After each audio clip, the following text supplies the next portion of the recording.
Hi, and welcome back to C. Myers Live. My name is Brian McHenry, and I'm a principal with C. Myers Corporation. And I'm Rob Johnson. I'm also a principal here at C. Myers.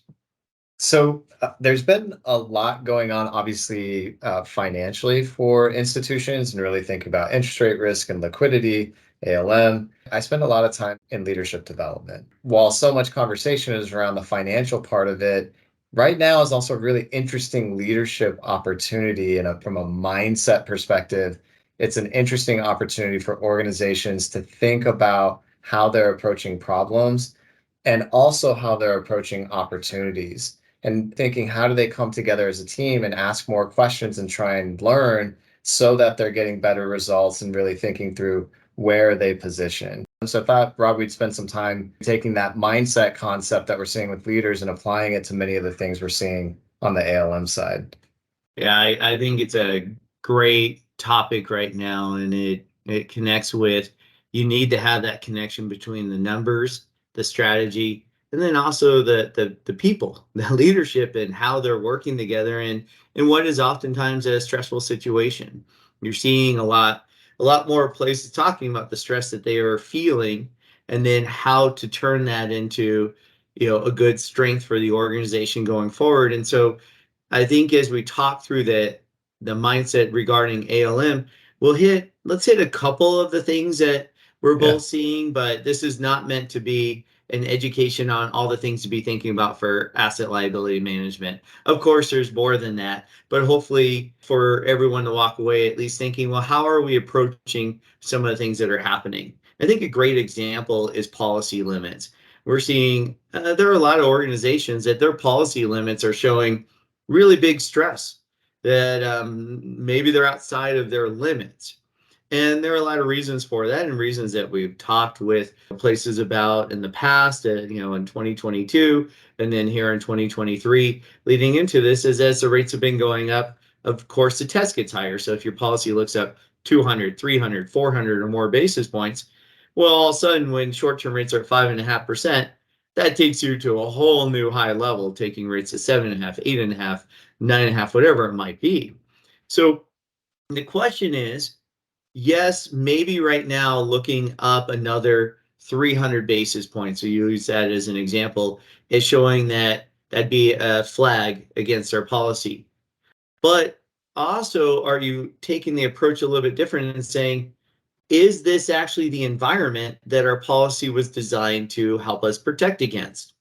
And let's view it from that curiosity as to how are we performing today, the actions we're taking, the stresses we're feeling, knowing that we started off with short-term rates at zero. So this is the stress. Not saying it can't get more stressful, but what if this is really the design to help you play out how you perform against the tests you were doing earlier in the year and last year? Yeah, I think that's a great point on the mindset and the questions because there you can study and learn, what decisions did you make along the way? What decisions had you made prior to rates rising? And how did that position your balance sheet today? And then as you're in it, what is your decision making like? Again, continuing to refine that process. And then just want to really hone in on that, Rob, too, on that idea of thinking about the current rate environment as the stress rate environment. It's only been 2 quarters since short-term rates have been at 5%. Yeah. And as you look too at some of what's happening, and of course, who knows exactly what the Fed's going to do, but there's more and more sense that they might hold rates and hold rates for a longer period of time.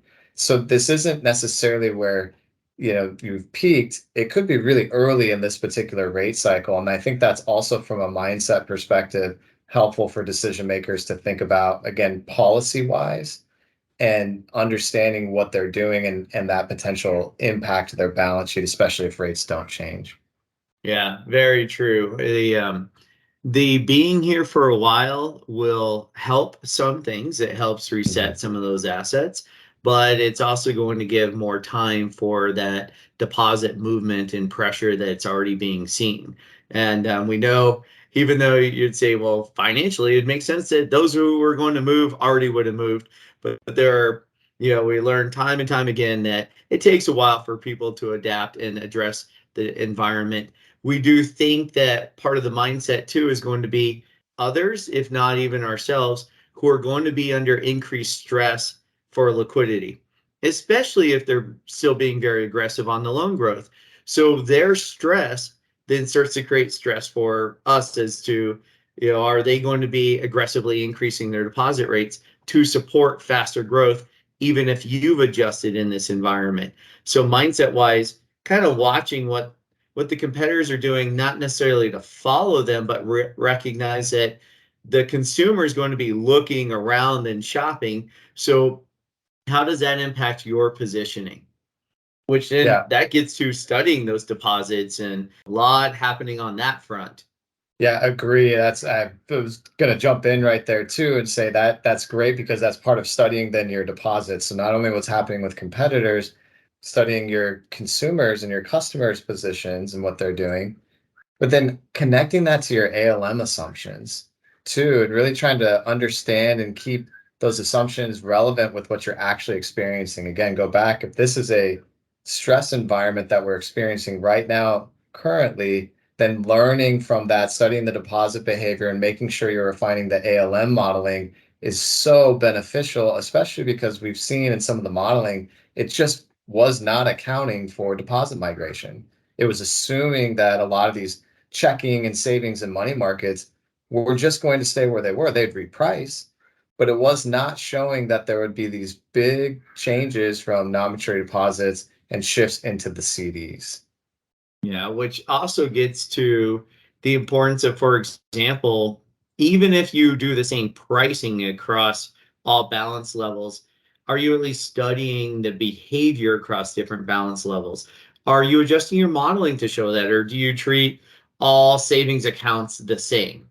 And you shouldn't. There's different behavior for consumers that have over 250,000 in their accounts, those that have over 100,000, those who have under $10,000 in their account. So recognizing that, even if you make the business decision not to pay different on those, now many do, and it's also that insight can start to say, well, maybe we adjust our tiering and our pricing strategy more, which gets to really connecting what is happening on the behaviors with what actions we might want to take as leaders.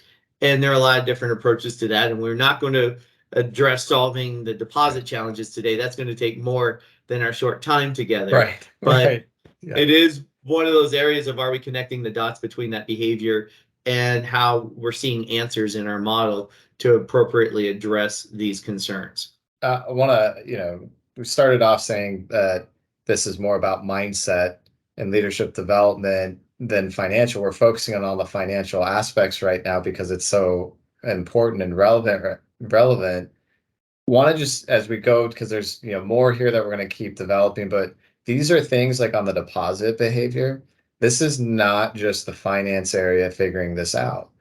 Your retail areas would also be calling this out. We're seeing shifts in CDs, then it's a fair next question to say, how are we connecting that then when we're looking at our ALM and understanding liquidity needs and interest rate risk? So that's where it becomes an institution level exercise, not just a finance exercise. So just want to keep honing in on that.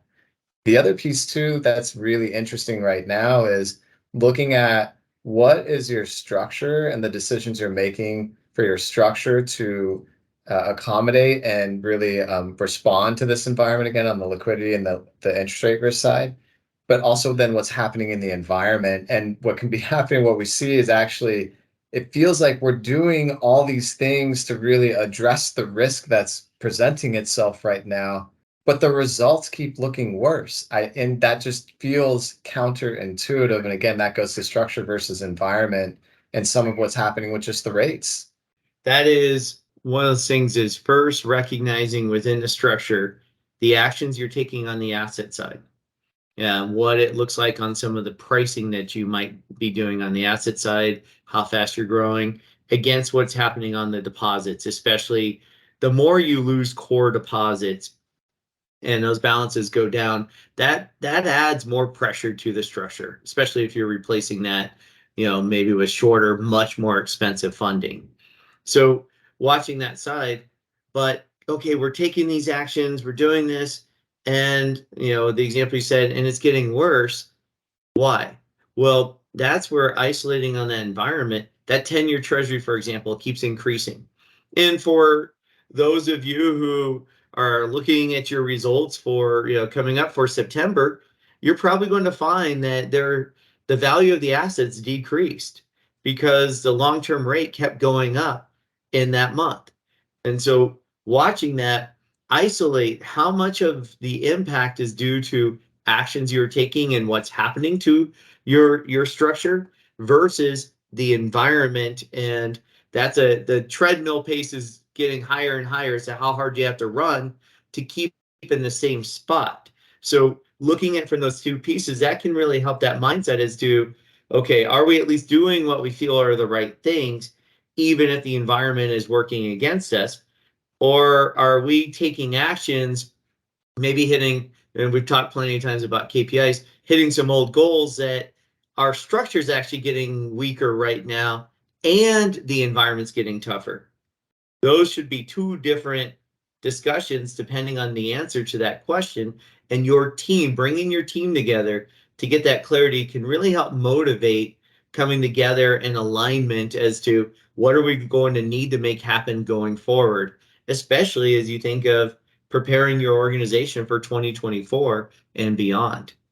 Yeah, Rob, I want to build on what you said there and really take, thinking about what you're experiencing, understanding that, and making sure you're connecting that experience with your results. So, for example, some came into this environment with a lot of liquidity, a lot of variable rate assets. They're feeling pretty good about where they are right now, and if rates go up, and so that's connecting with their results. On the other side, there are others who are not feeling as good because they have longer fixed rate assets and other ways in which their balance sheet was structured, where a rising rate environment was much more challenging for them.